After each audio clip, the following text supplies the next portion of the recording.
안녕하십니까. 이번 시간에는 원룸의 전세 사기에 대해서 살펴보도록 하겠습니다. 우선 원룸이라고 하는 것은 방이 하나에 살고 있는 건물 형태죠. 그래서 이런 원룸의 건물 형태를 보시면 우선 첫 번째인 건물 하나에 소유자가 여러 명인 경우가 있어요. 두 번째 형태는 건물 하나에 소유자가 한 명인 형태가 있습니다. 즉, 구분 등기가 안 되어 있는 거. 여기는 구분 등기가 되어 있는 형태의 건물이 있어요. 구분 등기가 되어 있는 형태는 전세 계약 방식이 소유자도 한 명이고 세입자도 한 명이에요. 여기서는 결론적으로 말하면 원룸 전세 사기에서에만 나오는 고유한 형태의 전세 사기가 있는데, 총보증금, 선 세입자들의 총보증금에 문제가 있는데, 이 소유자 한 명이고 세입자가 한 명인 원룸 형태에서는 이런 세입자 총보증금의 개념 자체가 나오지 않습니다. 즉, 여기서는 이거 가지고 전세 사기가 발생하지는 않죠. 대표적으로 아파트를 생각하시면 돼요. 아파트 305호에 내가 전세를 사는데 같이 사는 세입자가 없죠. 나밖에 없죠. 즉 소유자 한 명이고 세입자도 한 명인 그런 형태예요. 그런데 두 번째 건물 형태를 보시면 건물 전체에 대해서 소유자가 한 명인 경우에는 소유자가 한 명인 대신에 세입자는 여러 명이에요. 즉 여기서는 지금 이런 문제가 중요하게 체크가 되는 거죠. 그래서 이번 시간인 원룸 전세 사기에서는 건물 소유자가 한 명인 이런 형태에 대해서 살펴볼 겁니다. 물론 이런 데서는 생각하셔야 될 게 대출도 살펴봐야 되고 선수의 세입자의 총보증도 살펴봐야 되고, 물론 최근에 문제가 되는 미납세금도 더불어서 살펴봐서 내 전세 보증금을 포함한 이런 금액들이 건물 가격의 70 내지 80%를 넘지 않도록 해야 한다는 거예요. 그래야지 내 전세 보증을 돌려받을 확률이 높다는 겁니다. 이거를 전세 가율이라고 그러죠. 그래서 이런 내용 가지고 살펴볼 거예요. 이번 시간에서는 주의 깊게 볼 내용이 이 대출하고 선수의 세입자들의 보증금에 관해서 볼 거예요. 그런데 이 대출은 등기부등본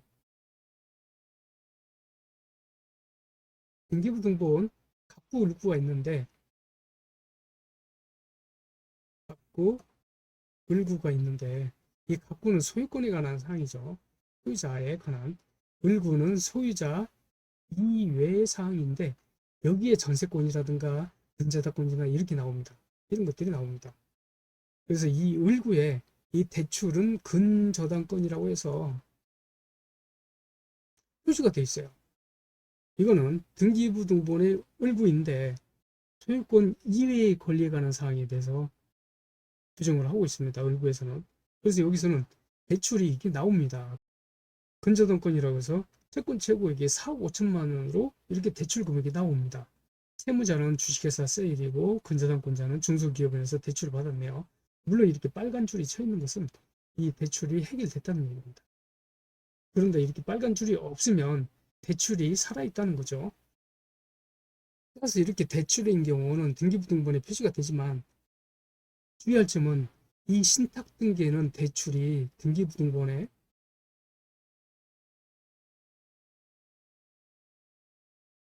표시가 안 되어 있습니다. 신탁등기가 되어 있는 경우에는 여기서 많이 당해요. 무슨 등기부등본을 보니까 대출 금액이 없어요, 얼굴에. 그래서 이 집은 대출이 없는 집이구나. 그런데 전세 사고가 발생해서 보니까 이 건물이 30억짜리라고 한다면 이 건물에 20억이 대출되어 있어요. 그럼 수준이는 거의 뭐 받을 확률이, 전세 보증을 돌려받을 확률이 없죠. 그리고 두 번째는 선순위 세입자들의 총보증금에 대해서 살펴볼 겁니다. 따라서 이런 원룸의 전세 사기의 특징은 대출 문제하고 총보증금 미확인에 대한 문제가 있어요. 말씀드렸지만 일반적인 대출은 을구에 근저당권이 표시되고 신탁등기는 대출 표시가 안 되기 때문에 주의하라. 라는 거고, 이제 총보증금의 미하기는 여기서 나옵니다. 구분 소유가 아닌 건물, 단독 소유인 건물에서만 볼 수 있는 전세 유형이라는 거고, 두 번째 원룸의 개념에 있어서 좀 더 자세히 살펴보면 두 가지 형태가 있죠. 즉, 첫 번째 형태인 하나의 건물에 소유자가 여러 명인 경우입니다. 소유자가 이런 건물이 있는데, 이런 건물에 각 호실마다 소유자가 있는 거예요. 소유자가 하나, 둘, 셋, 넷, 다섯, 여섯, 일곱, 여덟 명이나 있겠죠. 이런 형태가 있고, 두 번째는 소유자가 한 명 형태입니다. 이거는 주택으로 보면 단독주택인데, 이것 또한 이렇게 돼 있지만 소유자가 여기는 한 명이에요. 여기는 소유자가 여러 명인 경우고, 그래서 여기서는 대표적으로 일본 형태에서는 도시형 생활주택에서 소형주택이라고 있습니다. 과거에는 원룸형 주택이었습니다. 용어가 바뀌었습니다. 소형주택으로. 이거는 공동주택에 속합니다. 그리고 다중주택이라든가 다가구 주택은 에서도 원룸을 쓰고 있어요. 즉, 방 하나는 원룸으로 사용하고 있는데, 이거는 단독주택에 속합니다. 이게 건물 전체에 대해서 소유자가 한 명 있는, 여기는 건물 전체에 대해서 소유자가 각 호실마다 따로 있는 형태이고요. 따라서 이 시간에 있어서 논점을 보시면, 우선 논점을 보시기 전에 전세자기 유형은 이렇게 8가지로 분류를 해봤습니다. 물론 원룸의 전세 사기에 있어서도 이 8가지 모두가 원룸에 있어서도 발생을 해요. 그런데 여기서 말하고자 하는 것은 이 2번부터 8번까지 이 7개는 모든 세입자가 있는 주택 또는 이런 건물에서 발생을 하는 반면에 1번은 원룸과 같이 구분 소유권이 없는 단독 소유의 건물에서만 발생하는 전세 사기라는 겁니다. 나중에 보시면 아시겠지만 등기부등본을 기준으로 봤을 때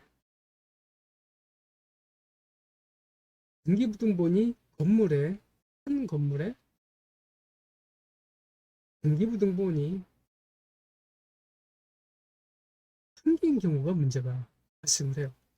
물론 이거를 세분해서 보면은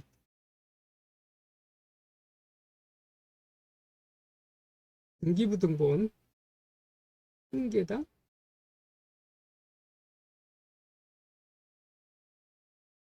세입자가 여러 명인 경우,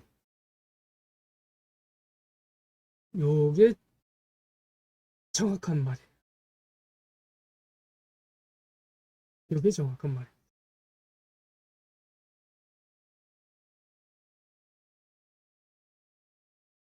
등기부등본을 보면 이 건물이 있는데 이 건물 전체를 가지고 등기부등본이 한 개가 나올 수도 있지만, 이 건물이 있으면 이 호실별로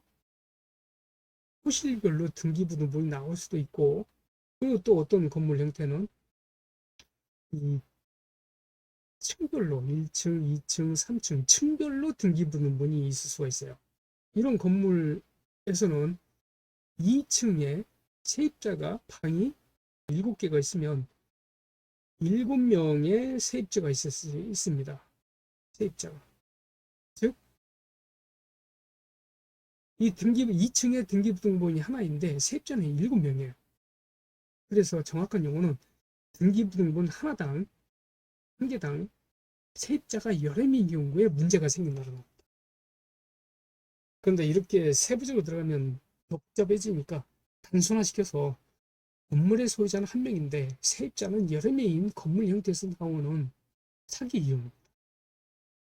그래서 이거는 5가지의 논점을 가지고 살펴볼 겁니다. 첫 번째, 주택의 형태. 어떤 모양의 주택에서 총보증금의 문제가 나오는지, 그리고 법에서 정하고 있는 주택의 종류에 대해서 볼 거고요. 두 번째는 이 대출 문제에 있어서 신탁등기에 대한 이야기를 좀 해보도록 하겠습니다.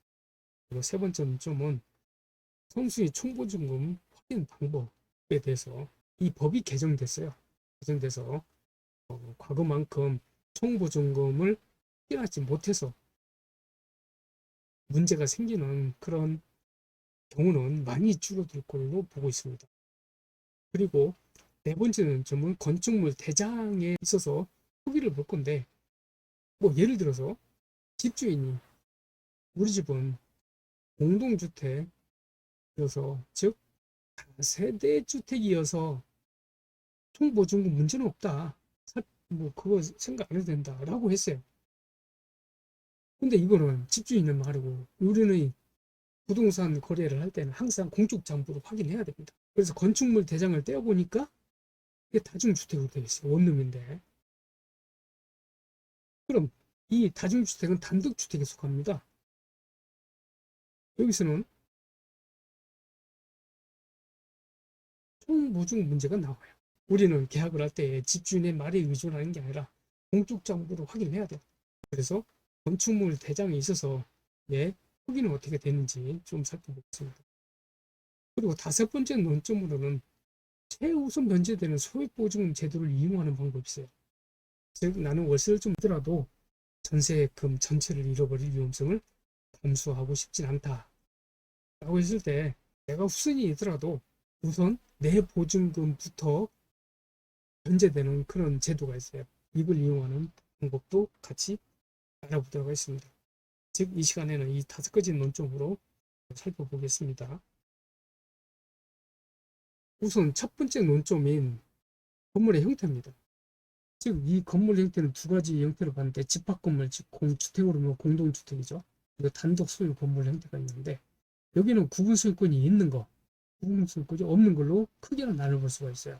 이런 구분 소유권이 있는 거는 각 호실마다 갑, 을, 정, 정, 무 이렇게 이런 사람들이 각 호실마다 소유자가 다르게 있습니다. 즉 이런 것들이 구분 소유권이 있는 거예요.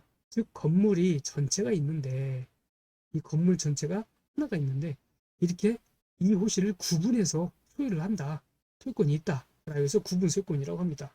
그래서 이렇게 구분 소유권이 있는 것은 집합 건물이라고 그러고, 이런 건물은 건물 전체에서 소유자가 여러 명이 있어요. 그리고 세입자는 각 세대에 한 명 있습니다. 즉 여기서는 계약의 문제를 이야기한다면, 계약할 때에 소유자 한 명당 세입자가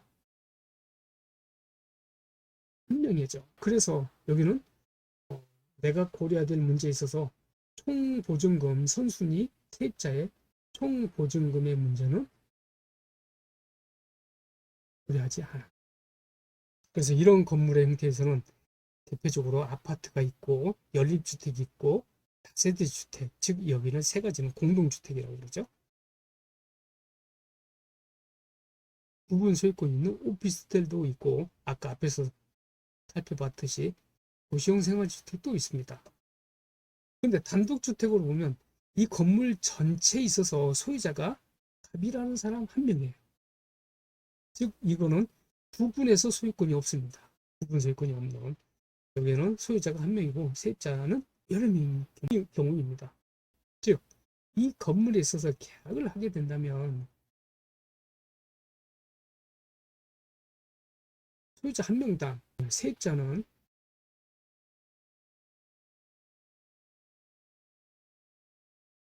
여러 명이 형태가 나옵니다. 즉 여기에 있어서 바로 총보증금의 문제가 나오죠.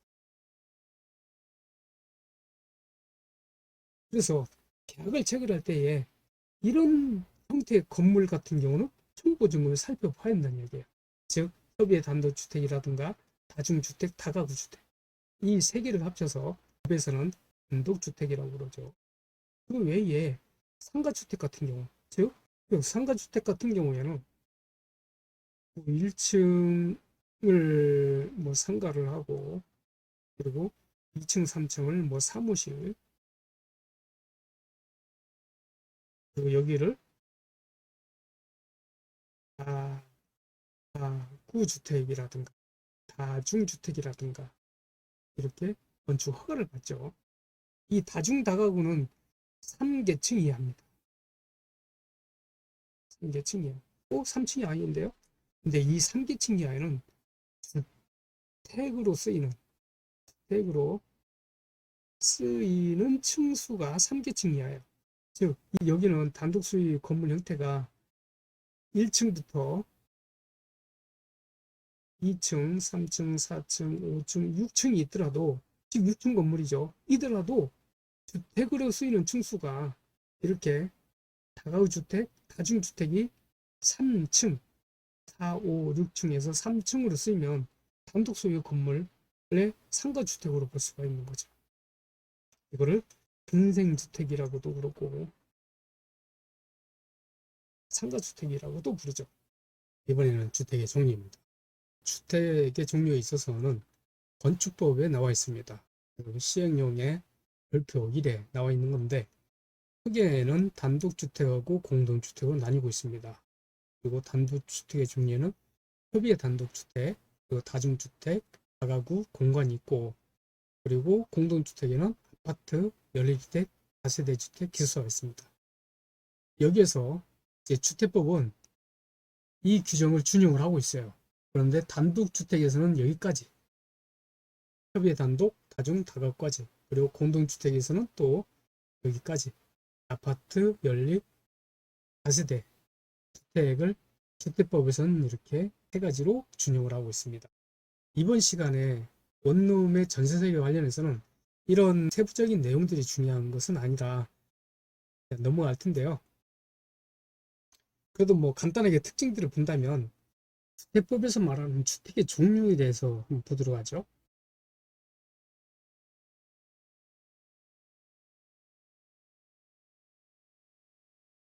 주택법에서 말하는 주택의 종류.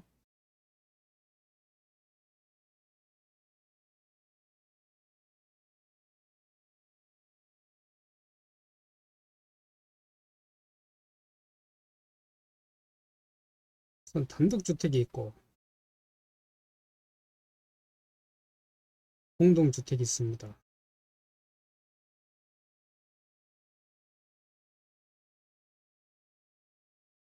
이 단독주택의 종류에는 세 가지 중요한다고 그랬죠. 서브에 단독주택하고 다중주택, 다가구주택,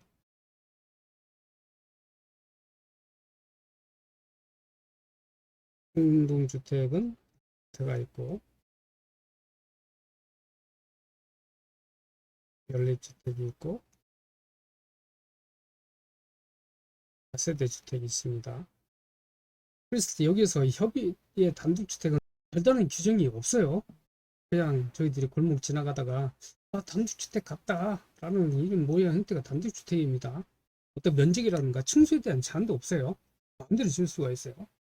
그리고 공동주택이 있어서도 이 아파트는 큰 특징이 없습니다. 단지 주택으로 쓰는 층수가 5개 층 이상이면 그냥 아파트를 보고 있어요. 이 층수만 본다면은 이 다중 다가구 주택은 3계층 이하예요. 층수만 보면은 3계층 이하이고 연립주택 다세대는 4계층 이하입니다. 그리고 바닥 면적의 합계를 본다면 다중 다가구는 620제곱 이하예요. 똑같이. 그런데 이 연립주택 차이가 나죠. 이 연립주택 같은 경우에는 이 다세대는 똑같이 620제곱 이하인데 연립주택만 넓은 고급 빌라라고 그랬죠. 그래서 이것만 620제곱 초과입니다. 초과. 이것에만 차이가 있어요. 그리고 다중주택은 독립적인 구조의 형태를 갖추면 안 된다. 즉 치사시설을 갖추면 안 된다. 이런 내용이 있고 다가구주택은 19세대 이하로 구성되어야 한다. 이런 특징밖에 없습니다. 그러면 주택에 대한 종류에 대해서 특징을 다 볼 수가 있는 거죠. 네, 첫 번째 대출에 관해서 신탁등기와 관련해서 보도록 하겠습니다. 이 신탁등기라고 하는 것은 등기부등본에 신탁등기라고 나와 있어요. 등기부등본을 떼보면 이게 집합건물의 등기부등본인데 소유권을 이전을 했는데요. 이렇게 신탁 등기가 되어 있습니다. 신탁을 해서 이렇게 신탁 등기가 되어 있어요. 신탁 수탁자는 코리아 신탁 주식회사 이렇게 되어 있습니다. 그래서 등기부등본 봤는데 이 갑구에 신탁이 되어 있으면 이 건물은 신탁 등기가 되어 있는 건물이다. 그래서 아무리 을구를 봐봤자 대출 금액이 나와 있지 않아요. 알 수가 없습니다. 따라서 이런 경우에는 이 신탁원부를 뒤져봐야 돼요. 이 신탁원부의 내용에 보면 대출 금액이 나와 있습니다. 신탁원부는 또한 중개사무소에서 뗄 수가 없어요. 인터넷 등기소에서 뗄 수가 없습니다. 등기소에 직접 가서 떼어봐야 돼요. 떼어봐야 할 수가 있어요. 그런데 문제는 중개를 하는 중개업소에서 귀찮으니까 이걸 안 떼요. 가서. 그리고 모르는 사람도 있어요. 그 길을 보지만 모르는 중개업자도 있어요. 등기부등본을 떼보니까 을구 보니까 대출이 없네 해서 대출 없는 집이에요. 대부분 중개보조원들이 설명을 할 때 일어나는 중개사고입니다. 일부지만 이거를 중개업자가 공인중개사인 이 중개업자가 하는 경우도 있어요. 이런 경우는 중개업자는 알고 있지만 사기를 치는 거죠. 같이 건물주가. 그래서 결론적으로 등기부등본 떼봤을 때에 이렇게 소유권 이전 등기하고 신탁이 되어 있으면 대출은 여기서 할 수가 없고 신탁 원부를 반드시 봐야 되겠다라고 생각을 하셔야 됩니다. 따라서 다시 돌아와서 이 대출 신탁 등기는 이 논점이 우선 무권리자와 계약하는 문제가 있어요. 뭐냐면은 이 신탁 등기를 하게 되면 집주인이 위탁을 했어요. 신탁회사한테. 신탁회사 수탁자여서 소유권은 신탁회사에 있게 돼요. 대외적으로. 그래서 계약을 하더라도 신탁회사가 계약자입니다. 이 사람이 아니라 이 신탁회사하고 계약을 해야 됩니다. 근데 집주인이 내가 집주인이다 하면서 집주인하고 계약하면 이 집주인은 무권리자라는 거예요. 그래서 이 집주인하고 계약하면 안 돼요. 전세계약, 월세계약을. 2번에 보면 임대차 권한은 신탁회사에 있습니다. 전월세 계약은 집주인이 아닌 신탁회사가 계약을 체결해야 되고 단 신탁원부에 보시면 집주인한테 계약 권한을 줄 수가 있어요. 그럼 집주인이 위임장을 가지고 집주인하고 계약을 가능합니다. 원칙상 계약은 신탁회사하고 계약을 하게 되면 이 신탁회사니까 대표자가 나와요. 신탁회사의 대표자가. 물론 대표자가 바쁘니까 일일이 나오지는 않죠. 그래서 대리인이 나오는데 이 대표자의 인감이라든가 그리고 도장 같은 거를 가지고 나옵니다. 회사에서 계약자가 집주인하고 하면 안 된다는 거예요. 만약에 위임장이 없는 집주인하고 계약을 하게 되면 무효 계약이에요. 그리고 살고 있는 자체가 불법 점유가 돼서 신탁회사가 퇴거를 요구하면 그냥 나가야 돼요. 보증금 못 들여받고. 그리고 대출 여부를 알 수가 없습니다. 그래서 이 신탁회사에서 문제는 첫 번째 무권리자하고 계약하는 문제가 있고 두 번째는 대출이 숨어 있는 문제가 있습니다. 계속 말씀드렸지만 대출이 가장 큰 문제죠. 이 네 번째 대출 여부를 알 수가 없어서 을구에 없습니다. 그래서 등기소에 직접 가서 신탁원부를 떼어봐야 돼요. 그리고 이런 대표적인 사례가 있는데요. 2019년도에 중앙대학교 인근의 원룸에서 사고가 발생했어요. 67가구가 있는데 37가구가 담보신탁 대출 이후로 나중에 신탁 원부를 보니까 26억이 대출이 있었어요. 그런데 중개업자는 이 집 대출 없는 집이다. 등기부등본만 보여주면서 계약을 체결했단 말이에요.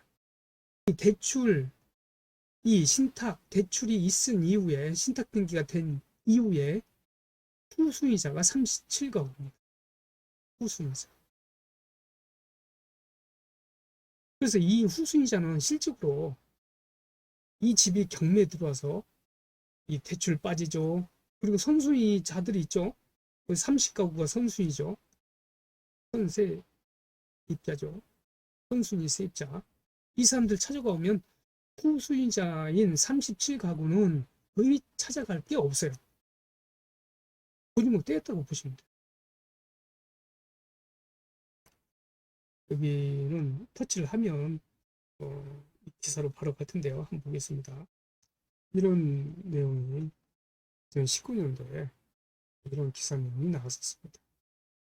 집주인 담보신탁 대출 이후 입주한 청년들 후순위 수 밀려나 없는 전세 보증금을 받아야 신혼집 구하는데 버텼을 텐데 돌려받을 길이 안 보여 결혼까지 연기했습니다.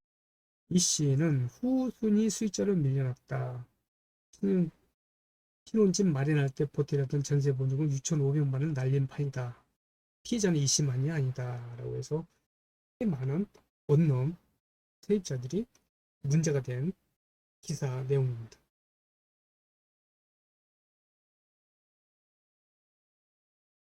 이들이 의견 벌린 건 2016년 벌어진 일이다. 신탁회사에 담보로 맡기며 새마을 금고로부터 25%를 받았고 채권 재고액은 38천만 원. 67가구 중 37가구의 세입자는 담보신탁 대출을 받은 이후에 들어온 후수인 수익자들입니다. 이 사람들은 돌려받을 가능성이 빡하죠. 이런 내용이 있습니다.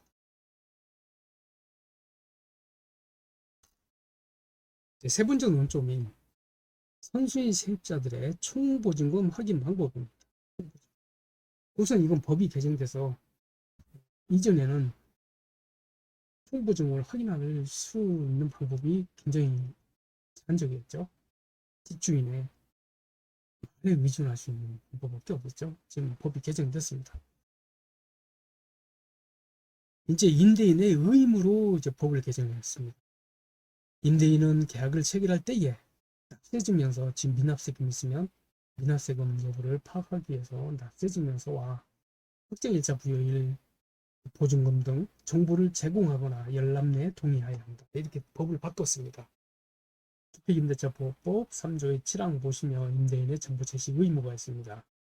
계약을 체결할 때에 이런 내용인데 보증금에 관한 문제죠. 1항은 일자 부여일, 보증금 등, 그리고 임차인이 하려면 동의함으로써 가담할 수 있다.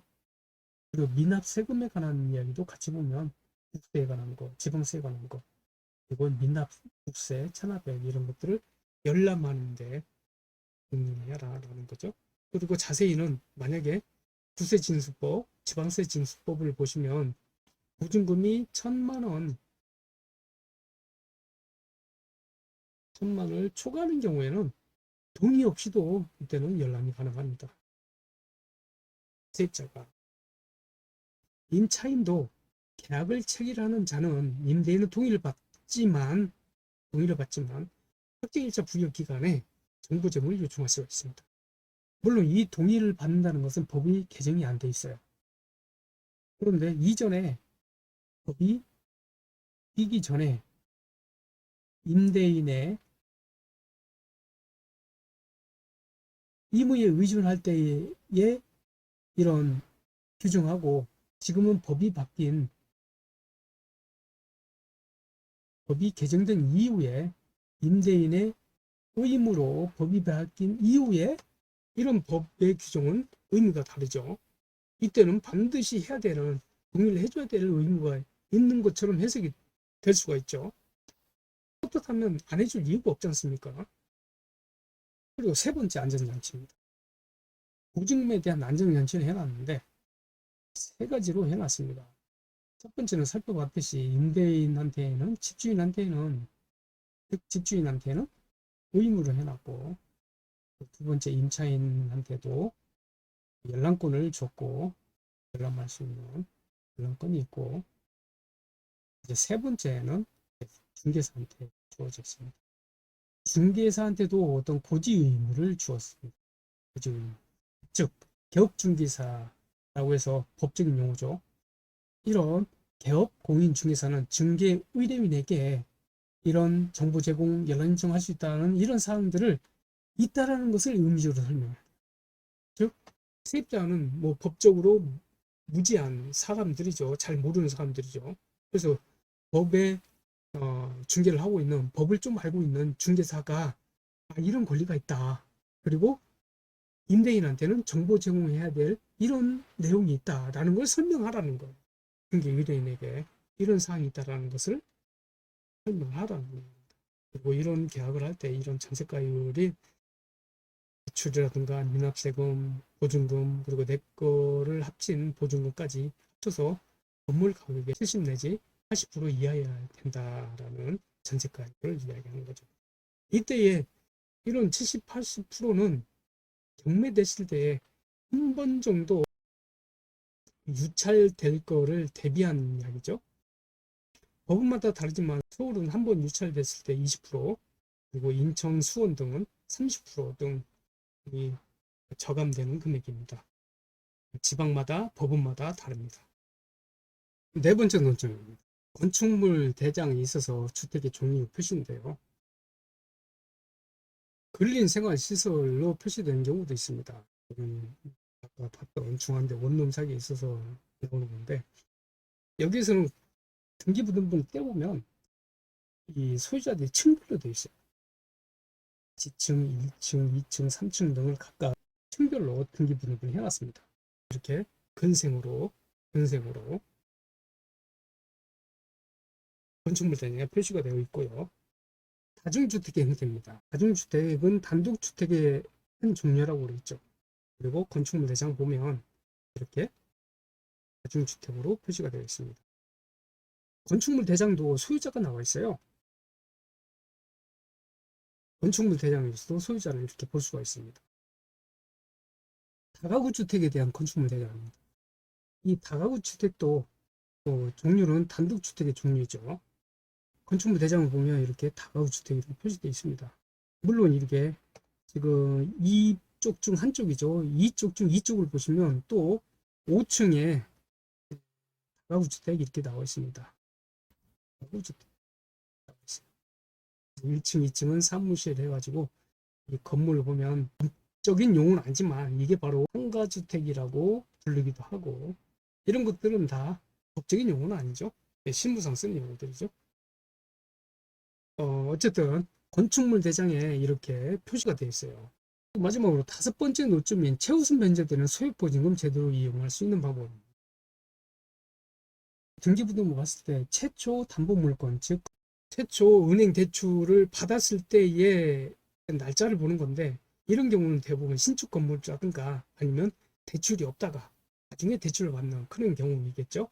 이런 조건이 충족된다는 전제하에서 서울 같은 경우에는 전세보증금이 1억 6,500만 원까지의 대상이 보호를 받습니다. 예를 들어서 내가 전세 보증금이 1억 5천이라고 한다면 1억 5,500만 원까지 우선 면제를 받는다는 거예요. 내가 후순위더라도 대출이라든가 선순위 세입자들보다 후순위더라도 우선 경매 대금에서 이 금액을 먼저 받아요. 그런데 내가 전세 보증금이 2억이라고 한다면 나는 대상자가 아니에요. 보호를 못 받습니다. 1억 7천만 원도 보호를 못 받습니다. 1억 7천만 원도 보호를 못 받습니다. 1억 6,500만 원까지 보호를 받는데 얼마를 받느냐? 5,500만 원까지 받다. 이런 의미예요. 지역마다 보증 금액하고 최우선 받는 금액이 이렇게 다릅니다. 만약에 광역시 같은 경우에는 보증 금액이 8,500만 원, 그리고 2,800만 원까지 받는다는 거고. 잠깐 말씀드렸지만 경매시의 배당 순위를 보면 우선 1순위 집행비용, 2순위 경매 목적물의 제3취득자가 지출한 필요 유입비, 이건 얼마 안 돼요. 소액이에요. 그래서 거의 안 따져도 돼요. 실질적으로 큰 금액이 나오는 거지 3순위 붙어있는데 이게 첫 번째 최우선 변제되는 금액이라고 볼 수가 있는 거죠. 이게 바로 임차인의 소액보증금, 대출, 그리고 나보다 앞선 선세입자들 보증금, 이런 것보다도 우선 변제받습니다. 그래서 정리를 한번 해보자면요. 단독 소유 건물에 전세계약을 하는 경우에는 은행대출뿐만 아니라 선세입자의 총보증까지 확인을 해야 되고, 들어온 금액들이 그리고 전세가율이 70, 80%를 초과하면 안 되고 2번 대출은 등기부등본에 표시가 되지만 신탁 등기는 알 수가 없어서 주의를 하라는 거고 세 번째 미납세금도 확인할 수 있는 방법이 있습니다. 법에서 그렇게 나와 있습니다. 그리고 소액보증금 제도를 이용할 수 있다는 거. 이사했을 때는 반드시 전입신고와 확정일자는 필수라는 거.